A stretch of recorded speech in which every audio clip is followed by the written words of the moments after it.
I'm very pleased to be able to talk here at this very famous seminar. And today I want to talk about something which I was always dreaming of, that I can do that, to detect spatio-temporal spike patterns in cortex. And we started also to model this.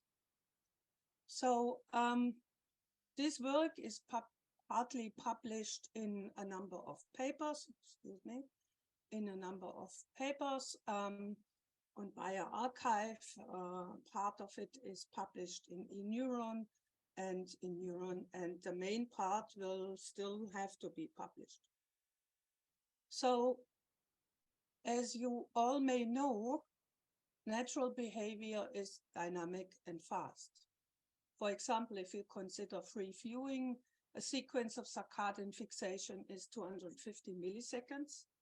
And if you compute this, how many spikes there are within a cortical stage, this is about less than 20 milliseconds for each cortical stage, according to Thorpe. This means for reasonable firing rates, about 1 spike per stage. So the hypothesis I work on since a while is that neurons coordinate their activities on short timescales in a dynamic fashion. You all know that their cortex is composed of a large number of neurons, typically about 40,000 neurons per cubic millimeter.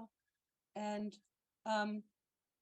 each neuron has about 10 to 20,000 synapses, and each neuron projects to about the same number of neurons, meaning there is a high convergence and at the same time a high divergence, because a single neuron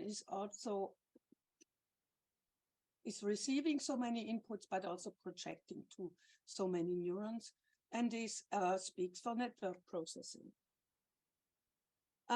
What picture do I have in mind? So if I think about assemblies, I have something like this in mind, that you have for different points in time a subset of the neurons being active once after the other. So cell assemblies as building blocks for information processing, and the neurons do processing by interaction of neurons. And so meaning we should look at cross-neuron correlations as indicators of assembly membership. So one could imagine for the picture above that this would express itself, for example, if you look at a subset of, or at the number of neurons from this network, that the first group of neurons synchronizes its activity, followed by the next, followed by the next. And this repeats whenever this assembly is being activated again and again. But typically, we face by our recording methods a large subsampling, which may then end up in something like spatio-temporal patterns, that you see only a small fraction of the activity which is actually happening. So we have to consider this also for our analysis and also for the modeling. Now, the goal is in the first part to find repeating identical spatio-temporal spike patterns and relate them to behavior. By precise and identical, I mean precise on a 5 millisecond time window for each spike. So for example, these green ones here would be a spatio-temporal pattern that repeats. And when this repeats significantly often, we consider this as a STP. So I make a difference in language here. So if I show you this movie of experimental data, in this case from motor cortex, you see a number of simultaneously recorded neurons, and you see that this activity is highly non-stationary, it's inhomogeneous across the neurons. And So, and if we want to find such spatial-temporal pattern therein, this is a real challenge, because you cannot just build on pairwise correlation analysis, because you may miss higher order correlations. So you need to go for higher order analysis right away. I need to say that we don't correct for in the strict way for subcorrelations, but just search for spatio-temporal patterns. And this is actually a combinatorial explosion of parameters. When I was working on synchrony, this was still a parameter, a number of parameters of 2 to the power of n for n neurons. But if you consider also an extended pattern, as we do now, this grows even more. So, and this also may lead in a massive multiple testing problem, which we have to overcome. So we developed in the last, I would say, 10 years, methods to detect spatio-temporal spike patterns, to identify their significance beyond chance based on the firing rates, and methods that can cope with non-stationary data. So first of all, the counting of spike patterns is not so complicated. We were able to make use of frequent item set mining, which you may know. This is typically used for market basket analysis, and we transformed it such that we can use it for pattern search and fast counting of spatio-temporal patterns. In particular, also there was a big step to extend it such that we can also apply it to look for delayed or patterns with a duration, not only synchrony. But having that, so I tell you now how this works, this method. It's a summary, so to say. When we start with parallel spike data, what we first do is we bin the data, for example, in exclusive 5 millisecond bins. Then we clip the content to 0 or 1 if there are spikes, or 1 spike or not. Then we apply on this binned and binarized data frequent item set mining, which results in pattern counts, which we put in, collect in a pattern spectrum. A pattern spectrum is a spectrum of bins which counts patterns of the same signature. A signature we call the same size, meaning number of neurons involved, the same number of occurrences of this pattern, and the same temporal extent, the same duration. So meaning we get a 3-dimensional spectrum in which we count in these individual boxes the occurrences of patterns of identical signatures. So to make this more clear, what I mean by this, so for example, you would count here pattern 1, which has 4 neurons with these delays, second one, which this delays, and so on, of which all of them occur 20 times, and their duration is 40 milliseconds. So we count here 3 for this 3 patterns. Here again, the signature, and the definition of a spatio-temporal pattern is, as I said already here, the IDs of the neurons in their right sequence, the delta t between the spikes of the different neurons. So it's a exact spatio-temporal pattern. We do not allow that neurons repeat within a pattern, because these neurons tended, at least in the motor cortex, tended to be very regular in the sense of that the CV is lower than 1.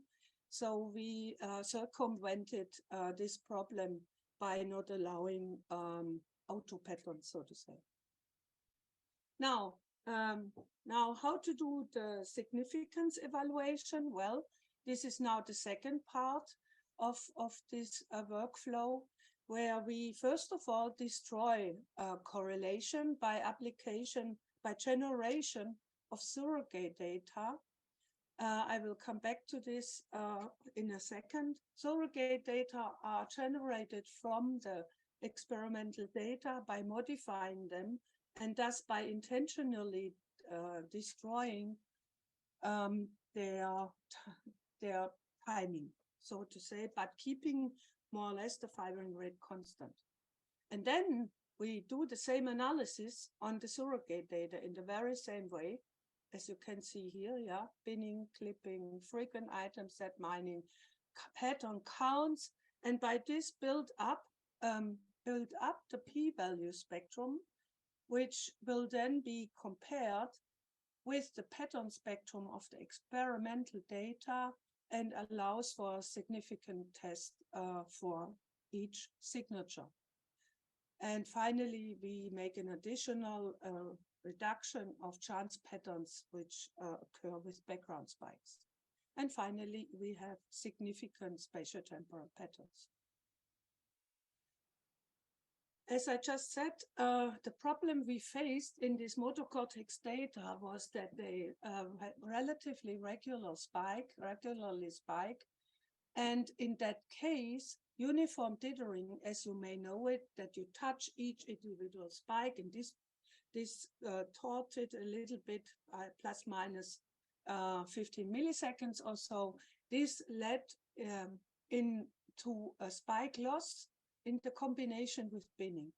So we explored a lot of surrogates, uniform dithering, and uniform dithering with dead time, ISI dithering, joint ISI dithering, and other methods. But what we eventually came to a conclusion was that trial shifting, so shift the whole spike trains against each other to make, to disalign, so to say, the spiking, works best because it preserves the entire spike trains, the ISI distributions, and the CVs, the autocorrelations, dead time spike counts, and the approximate rate modulations. So, having such a method at hand, we go back to this data and now analyze these motor cortex data from a monkey, from 2 monkeys actually, who is involved in a reach to grasp experiment. The monkey had a Utah array chronically implanted in the motor cortex, primary motor cortex. He made a task where he got at some point a cue due to orientation of LEDs, which told him that he later on should make a movement and grasp an object either by a precision grip or by a side grip. Then he had a waiting period, and then he got with a go signal with how much force he has to pull this object, either with high force or low force. So what we did with the data, because the method is, so to say, computationally very expensive, instead of doing a sliding window analysis, which I would have preferred to do, we cut the data into epochs of same duration around different behavioral relevant events. So here around TS, the monkey is initiating, TS is initiating the trial. WS is a kind of a, be aware now, the cue will come. Here, the cue will go on, will go off, go, and so on. And you see the epochs we selected to analyze. So what we did is we took for each trial type, which may be side grip high force, side grip low force, precision grip high force, precision grip low force. For each of that, we segmented this data into these 6 epochs and concatenated within a trial type these epochs across the trials. So these were about 30 trials. And we have then in total about 24 data sets per session. A session is about 15 minutes long. And we in total analyzed 10 sessions per monkey, so of 2 monkeys. So let me show you how an STP looked like. So this is what I called a brute figure. Let me explain this to you. So let's start with the left one, which is one pattern composed of 2 neurons in a particular session, in a particular period. What we do here is align for the display the data on the first spike of the pattern. And then you see in the lower one, the spikes of the second neuron in the pattern. You see the occurrence of these spikes.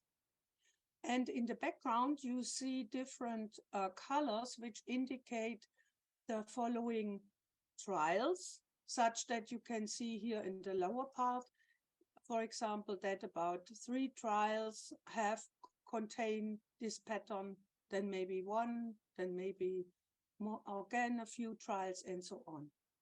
Or here for a pattern composed of 3 neurons, on the first aligned, the second, the third, and the same for a 4th one, for different data sets. Or a different way of displaying it, maybe this becomes then a bit clearer. This is a bit annoying here, okay. Here you see some trials from this data set, for these results. So you see exactly, you see only the neurons of in one epoch, 500 milliseconds, only the neurons which in total contain some spatio-temporal PET STPs. And you see the marked spikes connected with between 2 neurons which compose the spatio-temporal patterns. So this is for the 2, this is for this one. So you see here this 3 spikes in exact repetition, and here for 4. That you get a feeling what I'm talking about.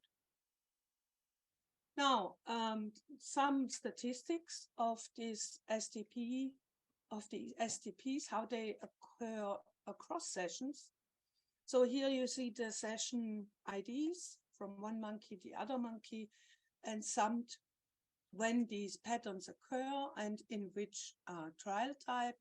You see that they basically occur more in all these epochs. In the second part, you see how many different patterns, STPs, occur per session. And this may be up to 12 or so, here for the other monkey. And what you here see is the number of neurons recorded per session. Here in this monkey, it's up to 160 or so. And you see how many neurons are part in spatio-temporal patterns.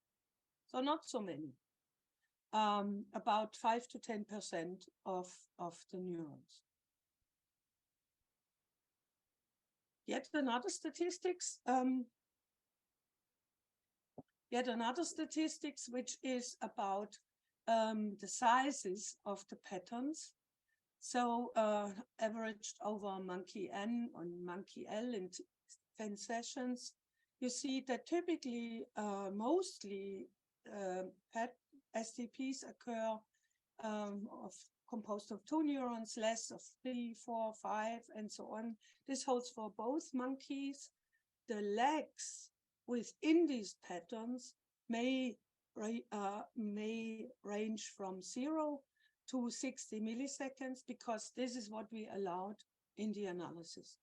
And you see here the distribution of legs within patterns, where I must say this is not only the total duration of a pattern, but the legs between any two spikes of patterns.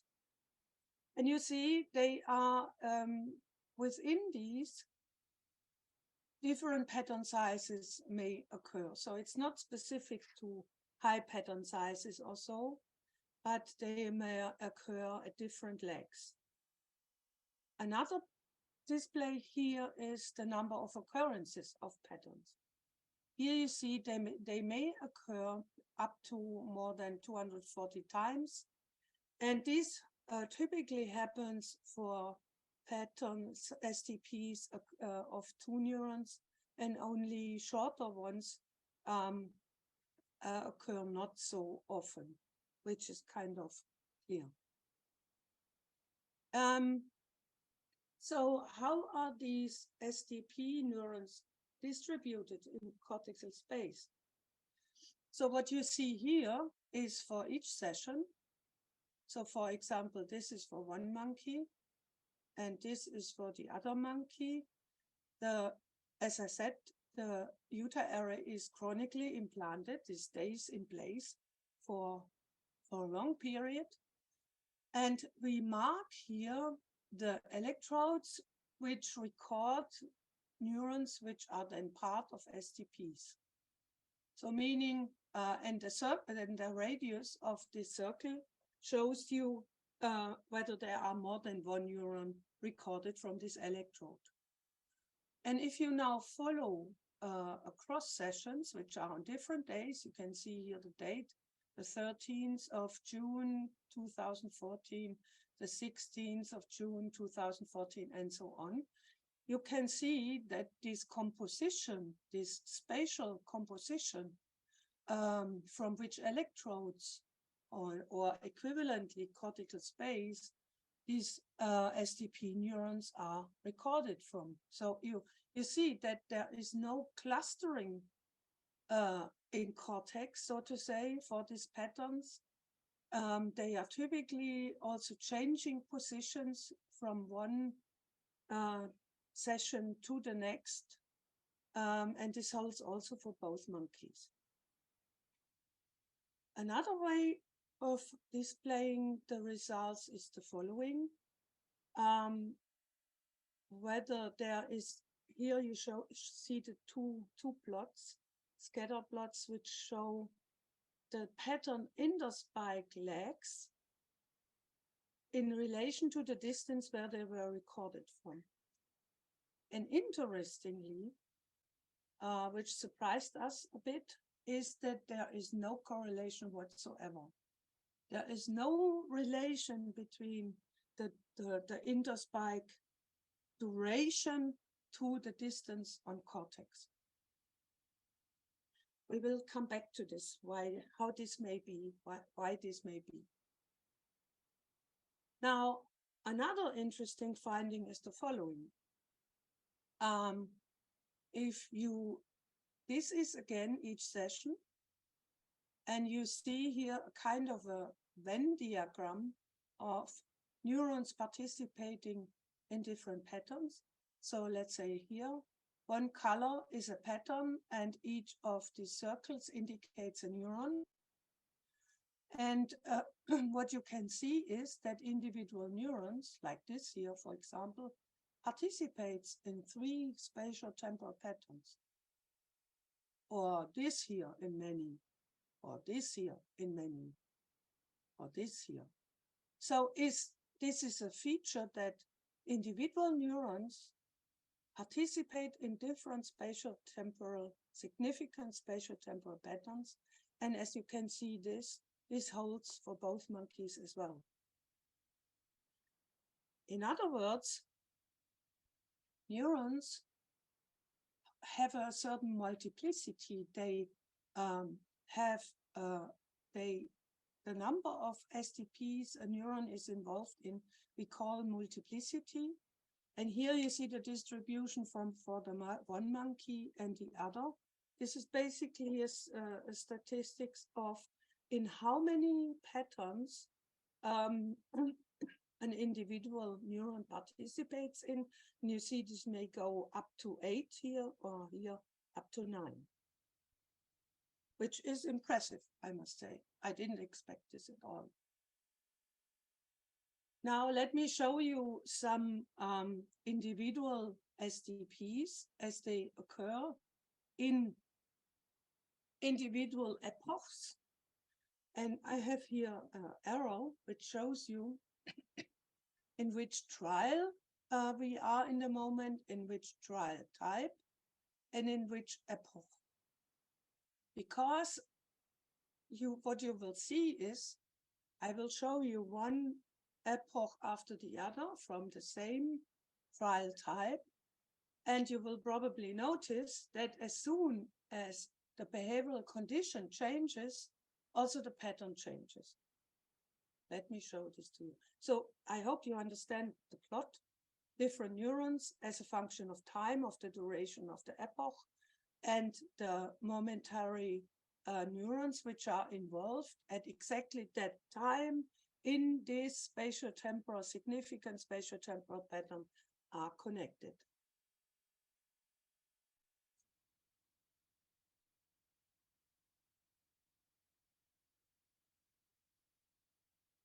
And now we are in a different, again, in a different trial type. You see it immediately that the patterns change as soon as we are in a different behavioral condition.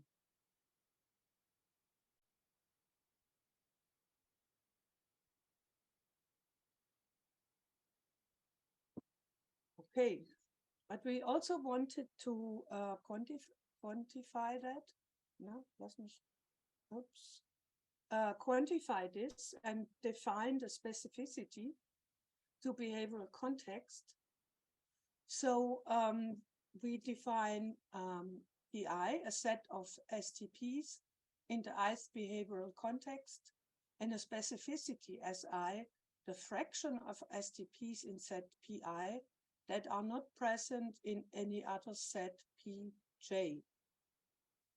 So, and if we do this for the complete STP, considering time lags and neuron IDs, this is always 1. So a particular significant pattern never appears somewhere else significantly. Then we lifted a little bit the constraints and considered only the neuron IDs in these STPs, so ignoring the details of the delays. We find still, so if we consider PG versus SG, or high force versus low force, or the different periods here, and we still see a relatively high specificity of patterns. 1 is high, highest. 0 is not specific. So these were the results of the experimental data. So this is the discussion, intermediate discussion on the experimental data. We developed a method which we call SPADE for reliable detection of STPs. It's a rather conservative analysis. And the measurement physics here is, despite the massive downsampling of only 100 electrodes, STPs are detected, and it's a portion of about 5 to 10% of the recorded neurons participate in STPs. They do not cluster in cortical space, and they do not repeat across sessions. Likely because we did not record the same neurons. Why? Or another reason may be that the sessions are separately spike sorted, where it's a bit hard to track individual neurons, but knowing from older literature from the Hatzopoulos lab, it's not to assume that these new identical neurons will be recorded across different sessions with a long delta t in time, in days. But a potential explanation would be the drifting assemblies by Cosio et al. That which basically says that different neurons take over the task of an assembly over time. The interspike duration and distance of contributing neurons do not correlate, and STPs are specific to behavior. And what I found very surprising, that individual neurons tend to participate in multiple patterns, meaning my interpretation is that neurons multiplex their assembly membership under the assumption that a particular pattern represents the activity of a particular assembly. This was, by the way, reported also earlier from the Singer lab, but not for spatio-temporal patterns, but for neurons identified by cross correlations. Now we change a bit gears. Which model could explain these findings? And we start with a simple ANSATZ, where we just assume that an assembly is defined as a group of neurons that can be reliably identified, say because they have numbers or have similar firing rates or whatsoever.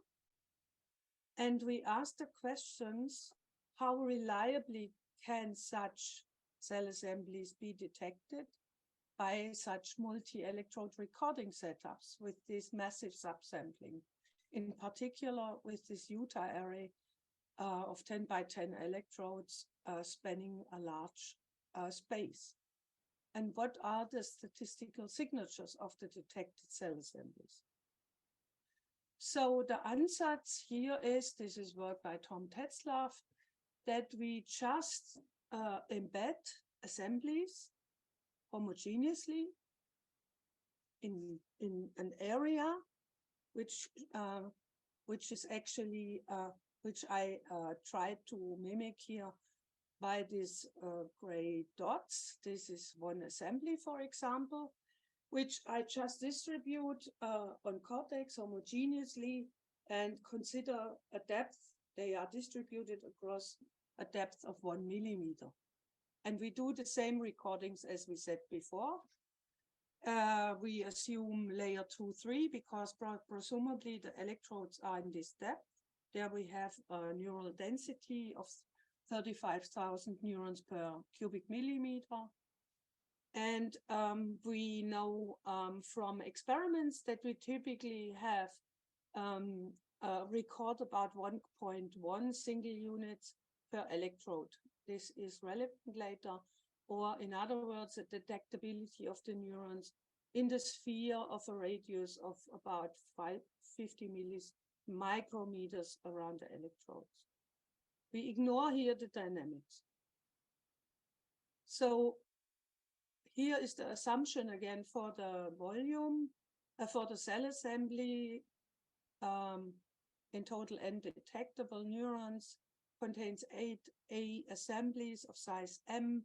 Assembly neurons are uniformly and independently distributed across the volume. An assembly is detected if at least 2 of its neurons are detected. And you can treat this analytically, it's quite simple. And we want to, so to say, find out whether we can see the same multiplicity distribution, number of neurons per assembly, and assembly detection probability. For this, we would then put more assemblies in the same way in this volume below the Utah array. Here is an analytical result. So basically, you with the right parameters and so on, which you can see here above, it's basically a binomial distribution which you use for this derivation.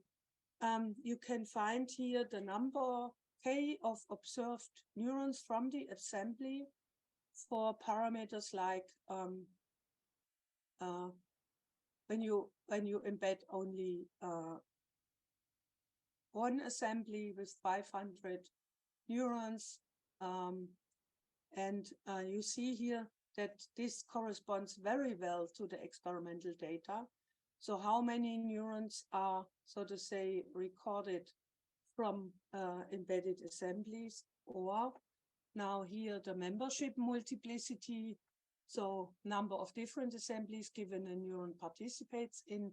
This is this multiplicity distribution from this simple model and from the experimental data. However, we were not yet able to explain the other two signatures which we found in the experimental data, which is related to the time lags between the spikes of STPs and the Euclidean distances on the array. And this requires an extended assembly model, because up to now we didn't have any delays, any timing involved. And you can guess here my choice was SYNFIRE chain as a representative of which you can formulate as a large in different ways. And let's look whether SYNFIRE chain would fit better the results here. Just to remind you what this is, groups of neurons following each other, connected with a highly divergent and highly convergent connectivity from one group to the next. And if you stimulate the first group of such a connected network, you will find under particular conditions, or the typical conditions, I would say, that synchronous activity is elicited in the first group, also in the next. And maybe here in this run, you see that it becomes a bit wider, the neurons of these groups, but then synchronize again. As you know, you probably know the work of Markus Diesmann, that there are attractors in, for this propagation and the synchronous activity. In some, under some conditions, not enough neurons or looser stimulation here, they can die out. So if we have such a SYNFIRE chain, and now let's assume we record, for example, from this neuron on and from this and from this, we would expect to see such spatio-temporal patterns with the delays being between the groups, and which repeat as soon as the same SYNFIRE chain is being activated again.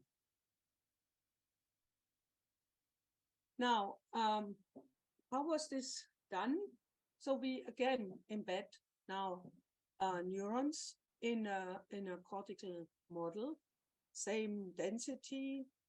So what do we do? So you see here the Utah array, and in the network below, so to say, we embed neurons of a first group. The parameters here are the radius, the number of neurons, the offset, which we choose randomly. And so we embed a SYNFIRE chain. And what we assume here is, because this is not no dynamical model, that the groups are interconnected from one group to the next, such that stable propagation of a spike packet happens, and that the intergroup delay would be 5 milliseconds. We define SFC SYNFIRE chain detectability if at least 2 neurons of one chain from 2 different groups are recorded, as indicated here. This is our condition, 2 or more. Now what we do, is we embed many of the SYNFIRE chains because we need many of them, because we need many assemblies, yeah, and need to want to model also the multiplicity we found. Still, first another thought: what are the parameters of the SYNFIRE chain, and how are the dependencies of the SYNFIRE chain detectability as the number of groups, the number of neurons in the group, the distance of the individual groups, and the density of the neurons. And these two factors, group size and sensitivity range of the electrodes, do not show any dependency, but it's mainly the number of groups, number of neurons, and also the distance. Now, what we did is we did many of these experiments where we embedded many SYNFIRE chains. And this is now a complicated result. This is the result where we, after embedding of SYNFIRE chains of different parameters, like group distance, group radius, number of groups, width of the groups, measured, so to say, these parameters which we found in the experimental data, the pattern sizes, multiple membership, the group legs, and the spatial distances, and always fitted, so to say, or compared the finding from the model to the histograms from the experimental data. And this is shown here in this complicated plot. You see here, if a dark number, then we have a large distance of model and experiment, and a light color is if they are relatively close.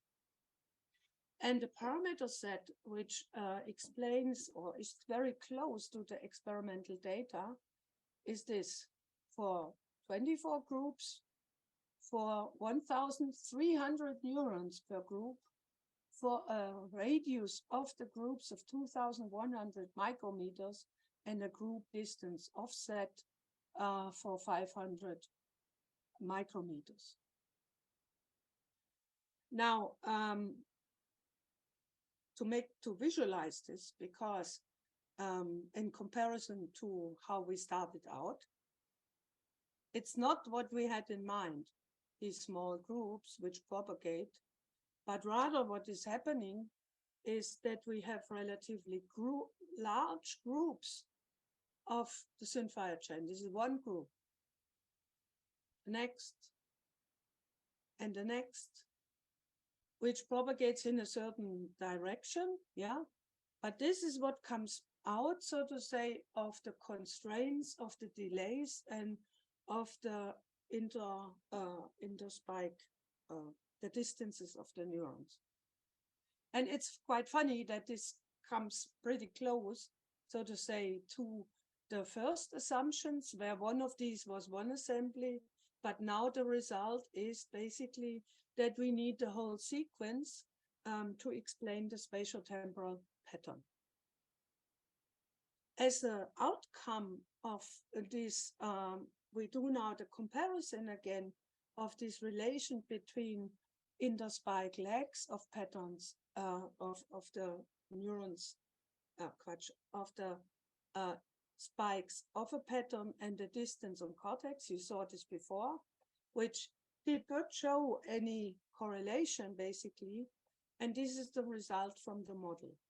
Because these groups are so large and because they move slow and are distributed and overlapping in space, you don't see any correlation of interspike pattern, duration, and distance. Now I come to the end. The experimentally found spatio-temporal pattern statistics can be explained by a model of multiple SYNFIRE chains. Multiple embedded SYNFIRE chains are required to match multiple membership of STP neurons.